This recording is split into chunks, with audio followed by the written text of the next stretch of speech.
Hi, everybody. It's Josh with Talk About Trek, and we are back today, and happy to be back to talk about Star Trek Picard Firewall, the prequel novel, which gives you a whole bunch of great backstory into what Seven of Nine was doing in between when she came home with Voyager and when she met up with Picard in Picard. So, a lot to take in here, a lot to talk about. But let's just jump right into what we can see on the cover here. So, a thrilling prequel adventure based on the acclaimed TV series. Star Trek Picard Firewall, written by New York Times best-selling author David Mack.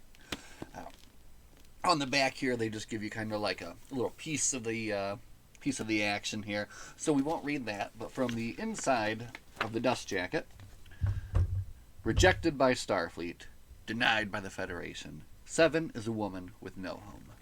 When ex-Borg drone 7 of 9 returns home with the crew of the starship Voyager, she trusts in Catherine Janeway's promise that there will be a new life for her in the United Federation of Planets, and a place for her in Starfleet. But even in the 24th century, fear and prejudice are hard to overcome. Despite having Admiral Janeway's support, Seven's application to Starfleet is rejected, and the Federation will not even acknowledge her citizenship. Humiliated and forsaken as her Voyager shipmates scattered into assignments, Seven risks leaving Earth to venture alone into the galaxy in order to build a new life that she can call her own. Seven's idealism leads her to join the rogue interstellar patrol known as the Fenris Rangers to help bring a brutal warlord to justice. But this new calling pushes Seven to her limits, and it also might cost her the most precious thing in her life, her friendship with Catherine Janeway. So, what do you got here with Firewall? First off, you have a 7 of 9 story.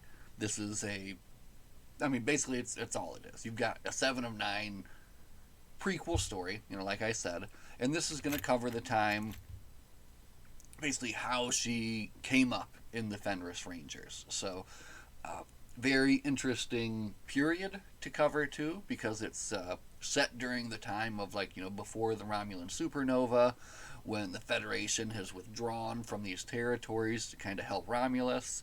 So you're getting an interesting look at that period, and I guess it's also cool just to have this kind of look at this world that you did get to see a little bit on Picard, of these kind of outlaw planets out there, and how things happened out there in a part of the galaxy where the Federation wasn't there to kind of catch everybody when they fell, So, the author, David Mack, of course, has done a ton of great Star Trek stuff. Most notably, I think, Destiny, for me, comes to mind. The whole Destiny trilogy is excellent. So, I'm sure there's a ton of other things that I can name, but I'll let you look that up if you want. But he does an excellent job with this, and I think he writes Seven very well, and really writes a very good action sci-fi book, which is what this is. This is very exciting, very action-packed. You've got lots of different chases, different fights, different things going on, and you've also got kind of a little bit of like a mystery too that they're kind of unraveling.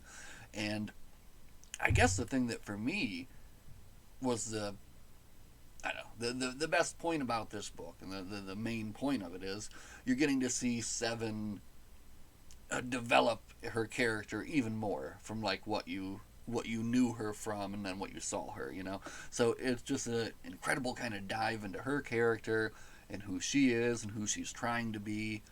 And then also, I love that the book touches on Prodigy stuff, since it's talking about Janeway during that time. There's some little bits and pieces that are thrown in there from Star Trek Prodigy. So that was really cool as well. I loved seeing the Dauntless and some crew from the Dauntless show up in the book. And there was a few other little bits and pieces that were kind of thrown in there too, that were reminiscent of that. So I thought that was great as well. And yeah, it is dark at times. There's a lot of bad stuff that goes out, that happens when the Federation's not there out there on the edge of the galaxy. So there is a lot that goes on here, and I don't know.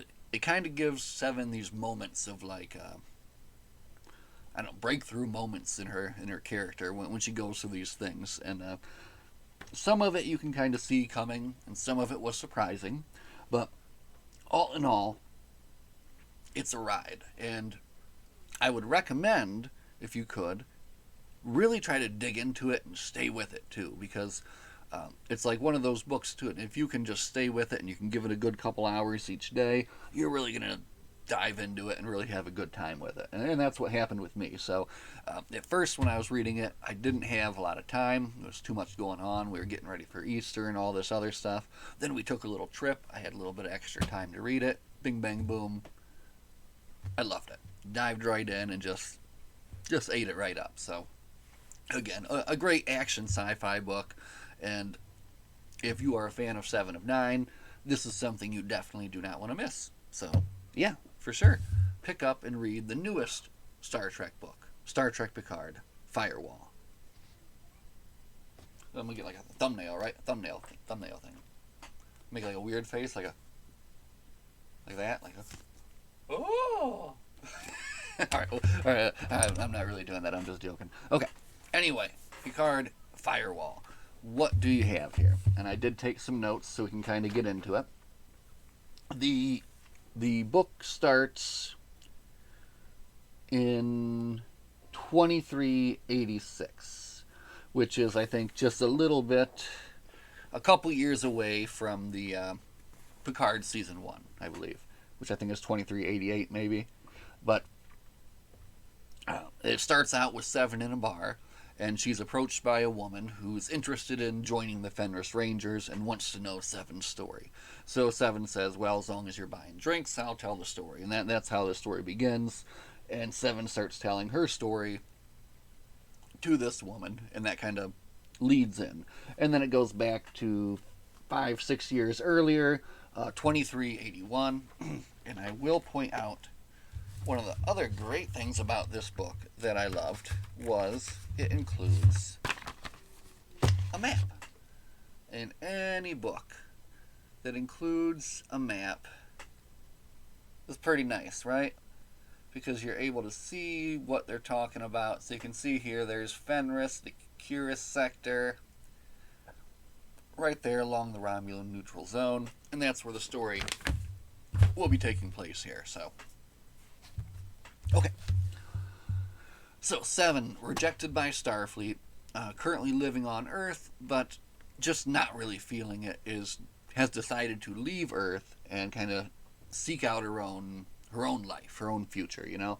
So, she talks to Admiral Janeway about that, and, I think she wishes her luck, and she heads out to just see what she can do, And then it kind of goes through a little bit of her trying to find her own place in life, and she's working at a factory at one point. She likes to go mosh pitting. She meets up with a woman when she's mosh pitting and thinks that maybe she's doing well in that area and starting to progress, but then feels like uncomfortable when they go back home. But then thinks that maybe she did do okay. So she's starting to fit in, maybe trying to find her place, but still not quite sure what she wants to do. So now it's then when at some point during the story here, she's approached by this guy who offers her a proposition. Basically, if you will kind of monitor the Fenris Rangers for us, we will help you with your Federation problems. And he claims to be a Federation security operative that can help her do this, So she agrees and takes on the job. And then, also they've introduced in the story kind of the other main character, the Fenris Ranger, and his name is Harper. And Harper is kind of like this old veteran ranger, and his story starts out with him losing his young kind of rookie partner. So Harper is without a partner, and he's a real badass too. He's a very cool character, and right from the get-go I liked him, and I also worried for his safety throughout the whole book. It's like one of those characters where you just feel like they got a target on the guy's head. So, but anyway, uh, Harper is going to this meetup between the Orions and I think the Antiquans. And the Antiquans are let me get this pulled up here. I had a particular race in my mind the whole time during the thing, and I never looked it up to see if I was right. So I'm going to look up what they look up. Okay, I had it right. Yes. Okay. So, do you know what an Antiquan is? Because if you don't, let me show you here. Display capture. Boom. That right there is an Antiquan. And the Antiquans play an important part in this story as being kind of the main bad guy that they're going to face off against. So it was nice to have the right alien race in my head as I was going throughout the book there. But anyway, the Antiquans and the Orions are doing some kind of arms deal, and Harper comes in to bust it up. But what he doesn't see is that there is an ambush waiting for him. Now, high above the streets, watching from above, is Seven of Nine, who's been contracted to watch the Fenris Ranger. So she's watching this Harper, and her sense of duty and justice isn't going to let him, be taken by these guys. So he, in the first of many, many badass scenes in this book, she kind of jumps into the fray, and her and Harper fight their way out. And then they get onto a hoverbike and have a hoverbike escape scene, also fighting their way out. The whole time, Seven of Nine using non-lethal damage to take out these people who are obviously trying to do lethal damage to them. So it's just another layer, to add to that everything that she's doing, she's taking them out, but still letting them survive somehow. And Harper is obviously noticing that she's completely awesome, and is kind of wowed by her. They're able to escape on the hoverbike. They get to his ship, and they're able to get away, and they get away to Fenris. And basically Harper's like, well, I'll put your application in with the Rangers. And she's like, okay. So it's a great start to the book there. So then when they get to Fenris, she's kind of surprised to see that it's not a ragtag group of, fighters or whatever. They're kind of an organized group. They have a leadership. They have meetings where they, decide who's doing what, who's going where, and what's going to happen. So she's able to meet up with some of the Ranger bosses and stuff. And this is when I guess she finds out more about what's really going on. And there's this planet in the system there called Solvac 4. And it's currently being basically under the control of Kogish. And Kogish is one of these Antedans. And he's kind of taken advantage of the Federation leaving to ramp up his power in this section of the galaxy. And he's done especially horrible things here on this Solvac 4, where he's taken control of their weather facilities and basically is kind of extorting them for everything they have, already killing thousands and thousands of them. And Seven basically takes offense to this. So while the Rangers know that they can't kind of take him head on, she keeps looking for a way to get in, a way to get by, a way to, even though they don't have the strength of numbers or ships to take down this guy, what's another way they can do it? So she comes up with a plan to take down their weather control station. The plan gets shot down by the brass, and they decide to do it anyway, right? And then, again, another great action scene, very reminiscent of the the Star Trek, the Chris Pine movies where they do the orbital skydiving, right? Orbital skydiving, very cool. They do it in Lower Decks in that episode as well, too. So they have to jump out of their ships, go down to this weather station, and with her advanced knowledge, she can create a kind of a key to crack in, and they're able to do that.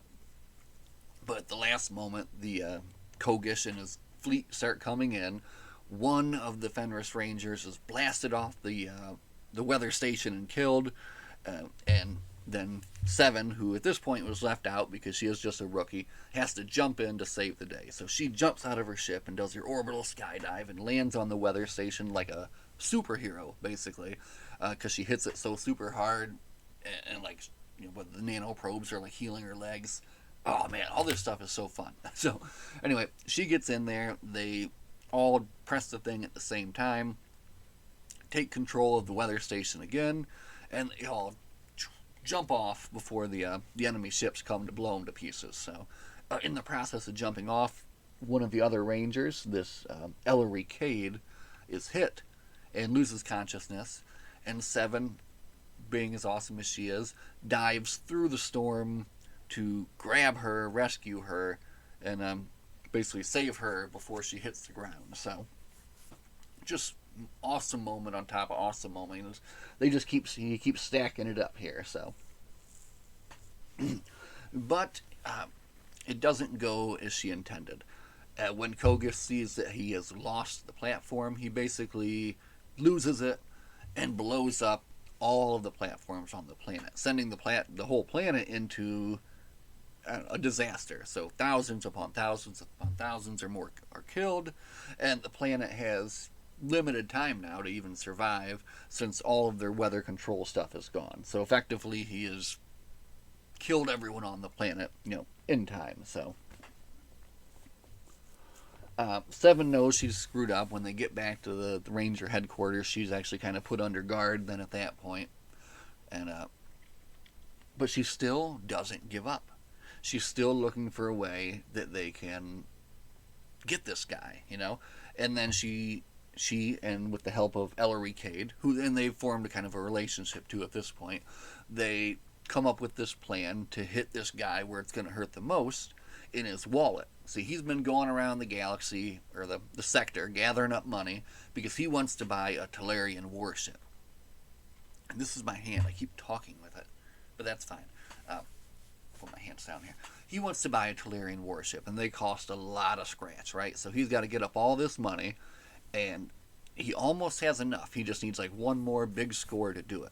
So they come up with this scheme. They figure, like, all right, he's going to hit one of these planets. They come up with a scheme to kind of get there beforehand and warn the government what's going to happen. And then Seven comes up with a way to work some kind of worm into the account or whatever, you know, so that they can then transfer the money to them, right? Perfect heist. So the top Fenris brass, they agree to the plan, and they go ahead and move forward with it. What am I forgetting now? Yeah, there's a lot I'm not talking about here too. They do cut back and forth. They see you get a little bit of like Janeway and her opinion on the matter and what's going on. She's also trying to figure out kind of what's going on with this Federation security operative. Is he actually an operative? Is he not? And that's when they find out that the guy that approached Seven in the beginning is not. He's kind of he said he was, but he's actually working with Kogish, yes, to secure this sector for them. So he's not working for the security agency after all. So, all right, what else do we have here? Okay, so there's also a bunch of bounty hunters that have been hired, or are going to be hired here, which is another very interesting scene. But again, now they're doing the bank heist, basically. So they've been able to successfully transfer the money into their bank on the planet Vol, I think like a Ferengi bank. But now they have to go get it out in Latinum and get that Latinum back to Fenris. And as soon as they get that Latinum out, they know they're going to have all sorts of people on them chasing them. So here we go, another fantastic scene in the book. You have Harper and Seven running off with a giant case of Latinum, right? More money, more Latinum than they would know what to do with. So trying to make it to Fenris as fast as they can. The first thing that they meet up with is a group of 12 bounty hunters, and Seven is able to use a sensor displacer to basically make it so that their attacks all each kind of hit each other. So they take all them out, but then they're attacked by this kind of better bounty hunter, this Romulan bounty hunter named Varys, and he's got a cloaked ship, and it's kind of it's pretty beefy, it's pretty strong, and it is able to get a hit on them, and they're going down, and the only planet that they can land on is the planet Zerat, which is a kind of like a graveyard of starships. So now you have this cool background, right? This abandoned planet full of derelict starships, and at this point, the security guy, who's not really a security guy, shows up and wants to end this. You know, he's tired of Kogish kind of messing things up, so he uses his vehicle replicator,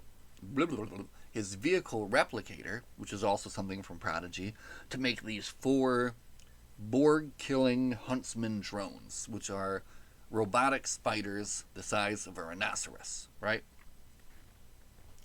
So, yes, that's right. The book has another action sequence on the planet here now where Seven is fighting against 4 giant spider huntsman drones, and it is just as good as it sounds. And I'm not even going to go into what she does and how she does it, but it's fantastic.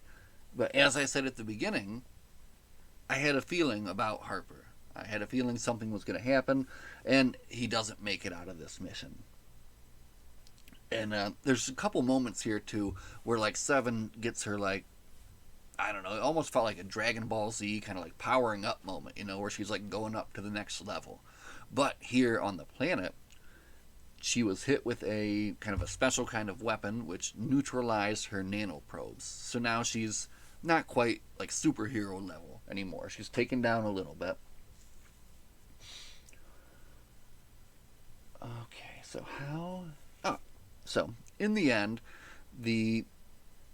after they had shot them down, they stole their latinum back, but they had marked the latinum so that they could trace it.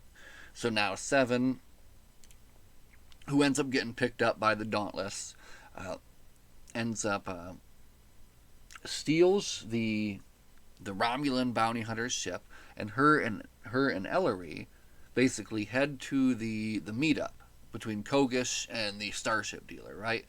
And they have this cloaked ship. And so again, you have another just badass scene where they beam over to the ship and just work their way from the top down, just stunning everybody on the ship.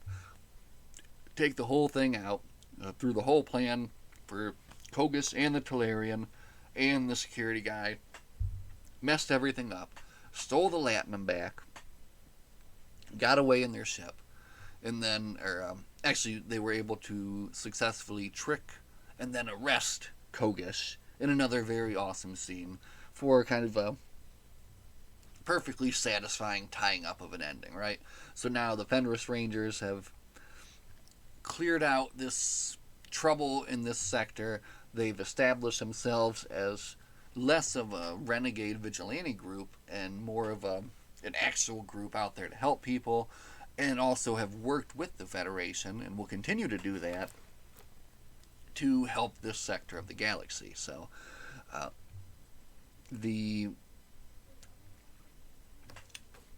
and this is basically just the beginning of her journey with the Rangers, and that kind of surprised me too. I didn't really realize how much time she had spent, but she spends, like, I think 5 or 6 years then, the next 5 or 6 years with the Rangers, as she explains to the lady in the bar that she's telling the story to. And during that time, they do kind of start falling apart. Leadership starts to disintegrate, funds start to go down, recruitment starts to go down, and it's getting back to that kind of point. So they had like a peak, you know, and they were doing really great. Now it's kind of coming back down again.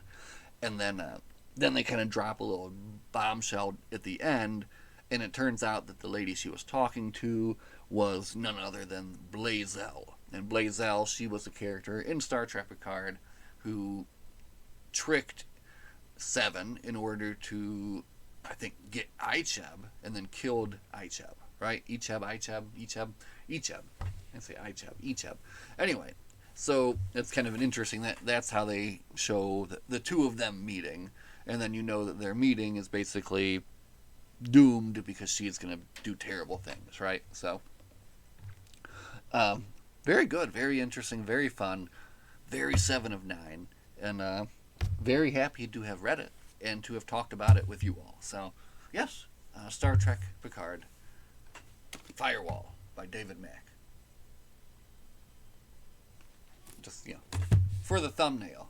It's for the thumbnail. Anyway, happy First Contact Day. I hope you all had your First Contact Day salmon. I don't think we're going to be done here tonight because I have some other things that I want to look at and things that I want to talk about. But that's the end for the book talk tonight. We are already halfway into Gene Laura's The Vulcan Academy Murders, so we'll be talking about that real soon. Stay tuned for that. As always, live long and prosper. And we'll see you guys in the next one. Bye.